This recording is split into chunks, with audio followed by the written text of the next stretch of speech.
എല്ലാവർക്കും നമസ്കാരം.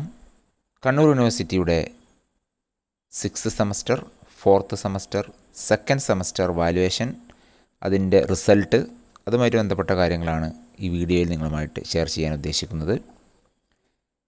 6th semester UG valuation ആരംഭിച്ചിട്ടുണ്ട്. ഏകദേശം കംപ്ലീറ്റ് ആവാറായിട്ടുണ്ട്. ചില സബ്ജക്റ്റുകളെല്ലാം കംപ്ലീറ്റായി.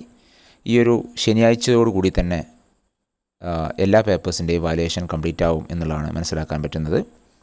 അതുപോലെ തന്നെ 4th സെമസ്റ്ററിൻ്റെ വാല്യുവേഷൻ ഹോം വാല്യുവേഷൻ മോഡിലായിരിക്കും നടക്കുക. അതോടൊപ്പം തന്നെ 2nd സെമസ്റ്റർ FIUGP അതിൻ്റെ വാല്യുവേഷൻ നെക്സ്റ്റ് വീക്ക് ആരംഭിക്കും എന്നുള്ളതാണ് അറിയാൻ പറ്റിയിട്ടുള്ളത്. ഇനി റിസൾട്ടുമായിട്ട് ബന്ധപ്പെട്ട് പറയുകയാണെങ്കിൽ 6th സെമസ്റ്ററിൻ്റെ റിസൾട്ട് മെയ് 2nd വീക്കോടുകൂടി നമുക്ക് എക്സ്പെക്റ്റ് ചെയ്യാം എന്നുള്ളതാണ് അറിയാൻ പറ്റിയിട്ടുള്ളത്. ബാക്കിയുള്ള 4th സെമസ്റ്റർ, 2nd സെമസ്റ്റർ റിസൾട്ടുകൾ കുറച്ച് ലേറ്റായിട്ടായിരിക്കും ഉണ്ടാവുക. അതുമായി ബന്ധപ്പെട്ട കാര്യങ്ങൾ പിന്നീടുള്ള വീഡിയോയിൽ നിങ്ങളുമായിട്ട് ഷെയർ ചെയ്യുന്നതായിരിക്കും. Thank you.